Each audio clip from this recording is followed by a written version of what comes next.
Vamos então ao Rio de Janeiro. Já aparece aí na tela para você o jornalista Fernando Molica. Bom dia, Molica. Bom dia, Elisa. Bom dia a todos. Possivelmente você estava acompanhando a entrevista aqui com o ministro. Então nós vamos iniciar o Liberdade de Opinião falando justamente sobre essa entrevista. Vamos repercutir então o que disse o ministro de Minas e Energia, Bento Albuquerque, que acaba de conceder uma entrevista para o Novo Dia. Ele pede que a população economize energia, abre aspas, de maneira voluntária, fecha aspas, e afirmou que o risco de racionamento é zero. A declaração vem logo após o governo aumentar a bandeira tarifária outra vez. A partir de setembro, a conta de luz vai ficar quase 7% mais cara e a nova bandeira ficará em vigor até o mês de abril do ano que vem. Fernando Molica, como você avalia então a fala do ministro concedida agora há pouco para a gente aqui na CNN Brasil e a criação da nova bandeira tarifária? Pois é, né? E a nossa bandeira, pelo menos a bandeira energética, acabou ficando vermelha, né? Olha só, quem diria. E mais do que vermelha, né? Com essa nova tarifa aí criada pelo governo. Bem, quando o ministro fala que não haverá racionamento, na verdade ele está dizendo ali que não haverá falta de luz. Ele deu a entender na entrevista que há outras alternativas, além da termoelétrica, do uso das termoelétricas, que é uma energia mais cara. Ele falou na tentativa de não se importar energia de outros países, de países vizinhos, mas assim, ele quis dizer que não haverá um apagão, não haverá falta de energia. Agora, racionamento já há. Na medida em que que o governo se vê forçado a criar mecanismos punitivos, né, a punir, porque aí você pune no bolso, né, aquela parte sensível do corpo humano, você está criando uma forma de racionamento. Então, isso é inegável.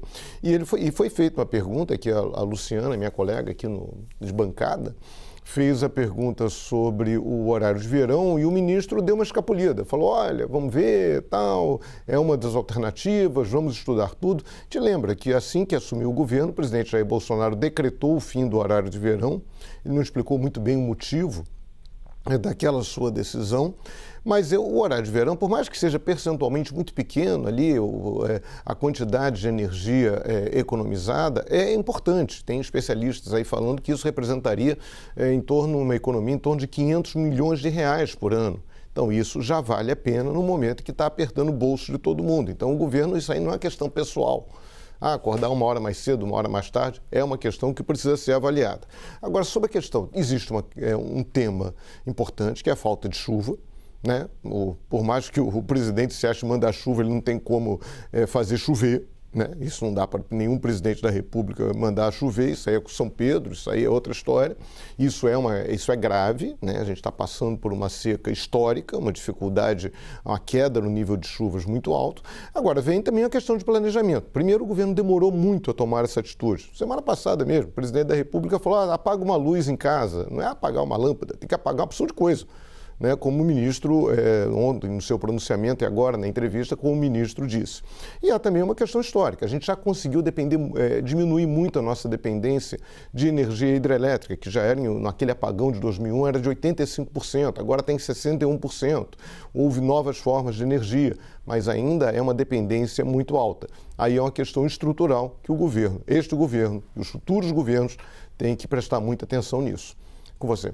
Molica, o fim da corda, a gente já sabe que acaba caindo no colo do consumidor, que vai ter de pagar mais por causa desse momento que nós estamos vivendo. Na sua opinião, esse cenário é um reflexo natural de questões climáticas? Está chovendo menos, tem menos água? Naturalmente, com qualquer que seja o governo, isso haveria de ocorrer? Ou a gente está falando de um problema de gestão e de planejamento?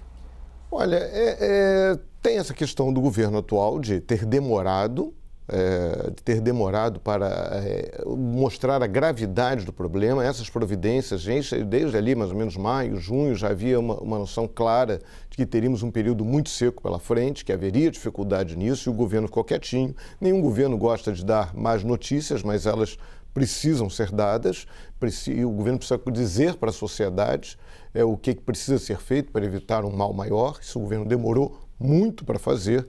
Agora, há uma questão geral. envolve, a gente lembra, tem questões ambientais, tem questões sociais, tem hábitos de consumo. Será que, né, a sociedade também precisa discutir os seus hábitos de consumo? É isso mesmo? A gente pode ter uma energia que seja usar a energia de qualquer maneira, de uma maneira quase irresponsável, achando que no fim das contas haverá uma coisa mágica, porque parece mágica, né? A gente acende ali o interruptor, acende a luz, não é mágico. Aquilo ali tem um processo por trás daquilo tudo. A gente lembra quando houve a construção de Belo Monte, da hidrelétrica, a discussão que houve na sociedade, os impactos sociais, ambientais, não é simples. Fala, geração de energia eólica, isso também traz problemas ambientais, é uma energia melhor, limpa, tem a questão que ela derruba, mata pássaros, mata morcegos, então isso também tem que ser levado em conta. Energia nuclear, é legal, quando não dá problema é uma energia limpa, quando dá problema é um inferno. Mas ninguém quer uma usina nuclear perto de casa. Então, é uma discussão maior, é uma discussão que a sociedade tem que trabalhar e o governo, qualquer governo, tem que encarar de frente. Não dá para fingir, não dá para varrer o problema para debaixo do tapete, não dá para fingir que isso não existe. O governo demorou. Esse foi o grande erro deste governo nesse caso. E tem que discutir, por exemplo, essa questão aí do horário de verão, que é sempre uma graninha a mais, é sempre uma graninha que se economiza. Isso tudo que estiver ao alcance tem que ser feito e temos que pensar a sociedade como um todo de uma maneira mais estratégica. Elisa. Vamos para o próximo assunto aqui do Liberdade de Opinião. O governo federal apresentou uma previsão de orçamento para pagar os precatórios, as dívidas. Mas só que nessa previsão não sobra nada para aumentar o Bolsa Família. Esses números batem de frente com os planos de reeleição de Jair Bolsonaro. Apesar de ainda não ter conseguido mexer no valor do benefício, o governo enviou a proposta com um novo formato, dividindo então o pagamento para a primeira infância por composição familiar e o chamado superação de extrema pobreza. A equipe econômica analisou essa questão. Vamos então ouvir. O orçamento contempla tudo que a gente vem discutindo de precatórios, né? Do aumento, né, significativo do ano passado para esse ano. Né, o volume de 89 bilhões de reais, está 100% dele contemplado dentro da proposta orçamentária. Tá? Então, boa parte, né, do orçamento está sendo dedicado a isso, aos precatórios. Enquanto não tem nenhuma solução alternativa, vai com esse valor integral no orçamento. Não foi possível que a gente desse cumprimento a determinações judiciais, a prioridade governamental de reformulação, de ampliação do valor do benefício e ampliação do público-alvo do programa. Vamos lá então ouvir Fernando Molica. Como você avalia esse orçamento apresentado, levando em conta que não existe o aumento do Bolsa Família, conforme havia dito o presidente Jair Bolsonaro? Mais uma vez o presidente Jair Bolsonaro falou numa intenção, falou que o governo disse que ia aumentar o Bolsa Família, mudar de nome, houve uma mudança de regras também aí que muita gente que entende do assunto criticou, mas jogou a bola, disse, o Paulo Guedes vai detalhar. Enfim, o Paulo Guedes não faz milagre. E o governo claramente optou, no caso a equipe econômica, até porque o presidente da República não fala sobre isso, né? Ele está falando mais de urna eletrônica, de voto impresso, de manifestação de 7 de setembro, enfim, está falando de assuntos sempre paralelos. A equipe econômica focou na questão dos precatórios, que são aquelas dívidas do governo reconhecidas pela Justiça que o governo tem que pagar. Então, na prática, o governo agora jogou a bola para o Congresso Nacional. Vocês decidem. O único caminho é esse. Na prática, o governo está dizendo isso, que só tem um caminho para aumentar o Bolsa Família. Isso tem que reduzir essa quantia que o governo destina anualmente para o pagamento dessas dívidas reconhecidas pela Justiça. Agora, tem que negociar com a Justiça, com o Conselho Nacional de Justiça. E o Executivo, até por conta dessa brigalhada com o Supremo Tribunal Federal, o Executivo fica meio ausente dessa discussão. A gente teve ontem, a cena, estava lá o presidente do Senado, o presidente da Câmara, os dois se reuniram com o presidente do Supremo Tribunal Federal, o Luiz Fux, que também é o presidente do Conselho Nacional de Justiça, foram os dois conversar. Mas não estava o presidente da República, né? Porque o presidente da República fica aí brigando com o Supremo Tribunal Federal. Esse tipo de briga paralela acaba prejudicando a administração pública. Então, é uma questão. É isso mesmo, a gente tem que ver os dois lados. Vai dar o calote unilateralmente? Se der o calote unilateralmente, ou seja, adiar o pagamento dessas dívidas, há o risco da Justiça cancelar o calote. Tem que negociar. É justo cancelar uma dívida líquida e certa, uma dívida que muitas vezes pessoas físicas e empresas ficaram anos para conseguir esse reconhecimento na justiça? Enfim, isso é para ser negociado, isso é para ser conversado. Na administração pública, o cobertor sempre é curto, é preciso conversar. E seria bom ter o executivo, no caso o presidente da República, participando dessa discussão. O problema agora é se ele bater na porta do Supremo, ninguém vai abrir a porta para ele, porque afinal de contas, tá essa brigalhada toda aí, essa confusão, pedido de impeachment, seria bom baixar a bola até por causa disso. A prioridade tem que ser a administração da coisa pública, tem que ser a administração do país. Isso é que tem que ser prioritário. É necessário aumentar o valor do Bolsa Família, é necessário aumentar o número de beneficiados. A fome voltou. E isso é muito grave, a sociedade brasileira não pode admitir isso, que tenhamos aí brasileiros passando fome. É o mínimo que a gente não pode admitir. Isso não pode ser admitido, pelo menos isso, né, Elisa? E na hora de pensar nas contas públicas, o desafio é tremendo, né, Molica? Porque quando a gente observa só a nossa casa, de maneira individual, você ganha tanto e tem tanto de gasto. Bom, se não está dando certo, se as contas não estão fechando, preciso fazer uma reforma aqui, preciso reconsiderar o quanto eu tenho de gasto e o quanto eu tenho de ganho. Quando a gente fala de contas públicas, você multiplica isso pelas milhões de casas dos brasileiros, não é mesmo? E cai diretamente na reforma administrativa, porque se a conta não fecha, é preciso que exista uma reforma. É uma agenda complexa dentro do Congresso, porque atinge em cheio, não é, Molica, o funcionalismo público. Então você agrada uma parte, mas desagrada a outra. De que maneira o governo vai conseguir se articular e, de fato, colocar em prática a reforma administrativa e a aprovação do orçamento para entregar um Bolsa Família turbinado e que também agrade as pessoas que estão passando fome, né? E precisando se alimentar. Que equação, hein, Molica? Olha, não é fácil, mas a sua explicação foi muito boa, né? Pena que o governo não adote esse tom, não seja tão didático e não adote esse tom de convencimento da sociedade. Não tem dinheiro para pagar tudo, ponto. O que a sociedade vai fazer com isso? Vamos manter as regras atuais de contratação do funcionalismo público? Vamos manter? Ok, é interesse da sociedade? Certo, mas aí vai faltar dinheiro, então vai ter que aumentar imposto. Como é que faz? Então, já houve uma mudança por conta aí da pressão, né, que é legítima, pressão corporativa, pressão de funcionários públicos, já houve uma mudança no projeto original. A estabilidade do funcionário público valeria apenas para os velhos, antigos, atuais servidores públicos, não haveria estabilidade para os futuros, só para algumas carreiras. Isso, pelo que foi dito ontem, já foi mudado. Os novos, apenas os futuros funcionários públicos apenas não teriam algumas vantagens já asseguradas para os atuais, mas isso tem que ser conversado com a sociedade, tem que ser explicado para a sociedade. A obtenção de um emprego público é algo assim, é o destino, é o sonho de muita gente. Os concurseiros, isso movimenta uma indústria imensa de concursos públicos, a ideia de ter estabilidade, de ter um salário razoável, que é legítimo isso. E é importante para a sociedade brasileira você ter um funcionalismo público qualificado, com estabilidade. A gente viu a importância disso agora na CPI.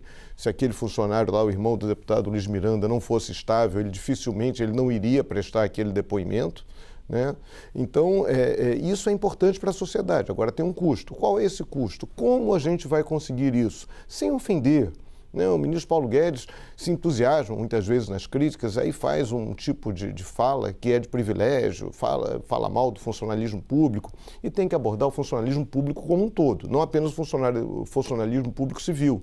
Isso temos que abordar também a questão do funcionalismo militar, o funcionalismo do Poder Judiciário, os magistrados, também tratar do Ministério Público, essa história de férias aí de 60 dias, que magistrados e integrantes do Ministério Público têm direito. Tem que ver como um todo, não pode fazer como na reforma da Previdência, que a sociedade civil acabou sendo penalizada, né? Acabou tendo regras muito mais duras para a aposentadoria. Os funcionários militares tiveram ali uma pequena mudança, mas também conseguiram uma compensação grande em termos de reajustes salariais. Agora, é uma discussão que tem que ser levada aí nesse tom que você fez essa pergunta. Conversar com a sociedade. O que você quer fazer com o seu dinheiro? O dinheiro é curto. O que nós vamos fazer com o nosso dinheiro? Elisa.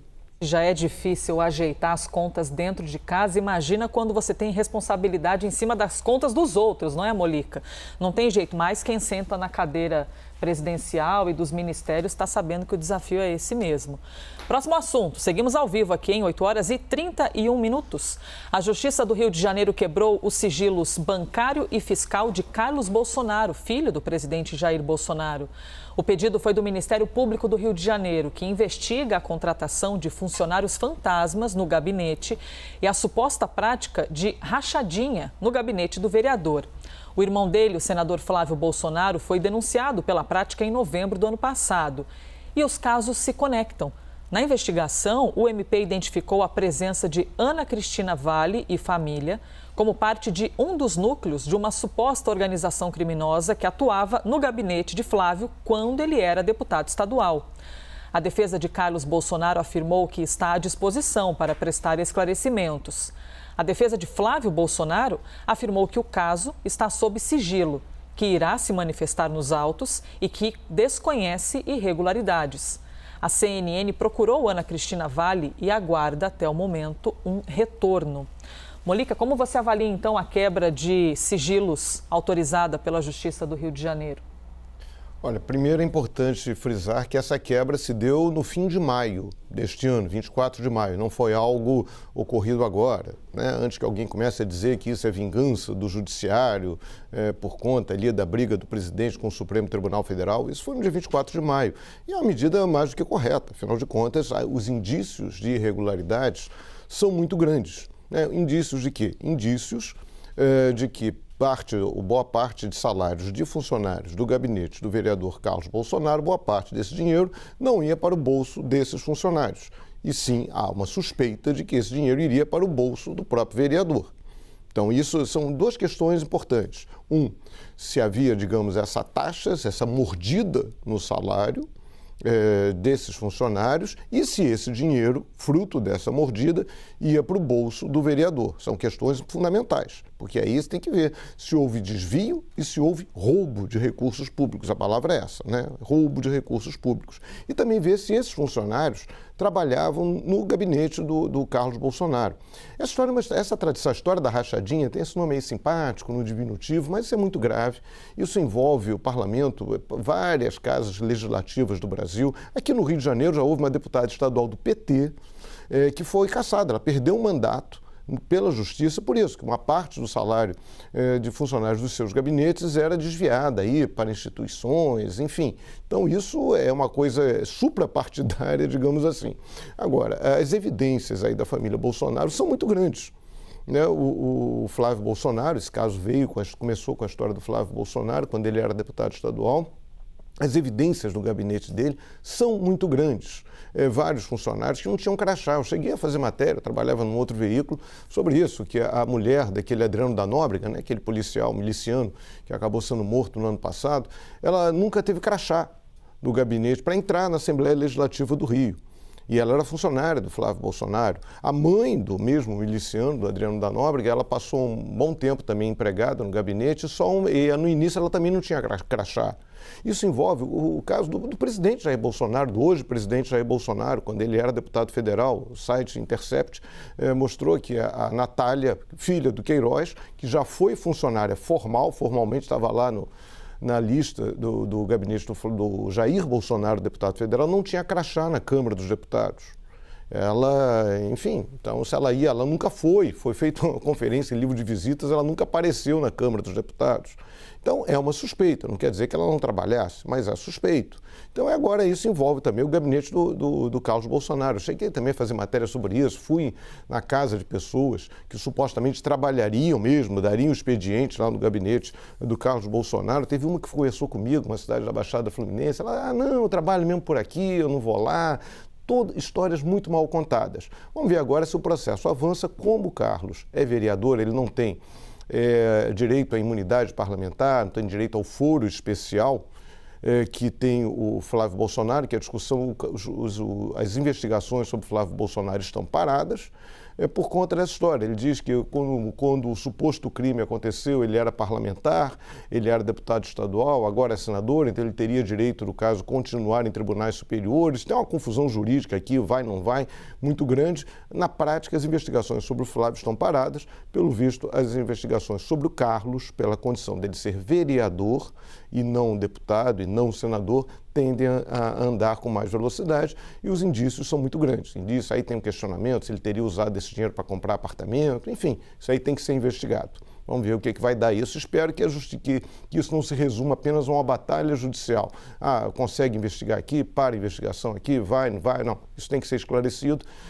em nome da sociedade brasileira. Afinal de contas, é dinheiro público, né?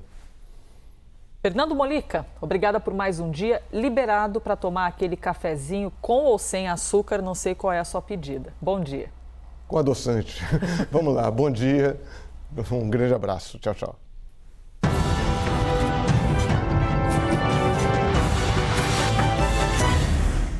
Importante lembrar sempre para você que nos acompanha diariamente ao vivo aqui na CNN Brasil que todas as opiniões emitidas pelos comentaristas do quadro não refletem necessariamente a posição da CNN.